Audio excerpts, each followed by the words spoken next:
Ես Մարիա Բաղդասարյանը ծնվալում Արցախում, քարի տակիցում, բլոկատեմ վաղտը մագազիներում իլեչի մի կտոր բենայել է։ Ամեն օր պապան քինալիսալ է հացի փուր վեպեն արնե հաց ու դրա հետի հերթալ է կանգնելիս։ Հիշում վե պապան մեկ-մեկ ինձ տնելիսալ է եկեղեցի վե աղորդ քանիմ վե վեշ մի կռը վինու վեճ։ Ես կրծաչում խաղալիքներս բերիմ իմ վեշերը, իմ գիրքերը կրծաչում բերիմ։ Մաման բլոկատի վաղտը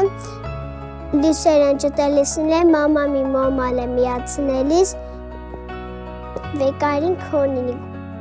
Ես երազում վեքինամ Արցախ ամեն առաջինը իմ ուտելու եկեղեցի աղորդ քանիմ։ Աստծոց խնդրելով վե շնորհակալություն վե ես եկամ Արցախ։ Ես վեքինամ Արցախ նիմ ուտելու մերտոն, եթե թորքերը քենտեցինի, ես նորից սրքել լվում ու նորից ապրիմ էտ տաննը։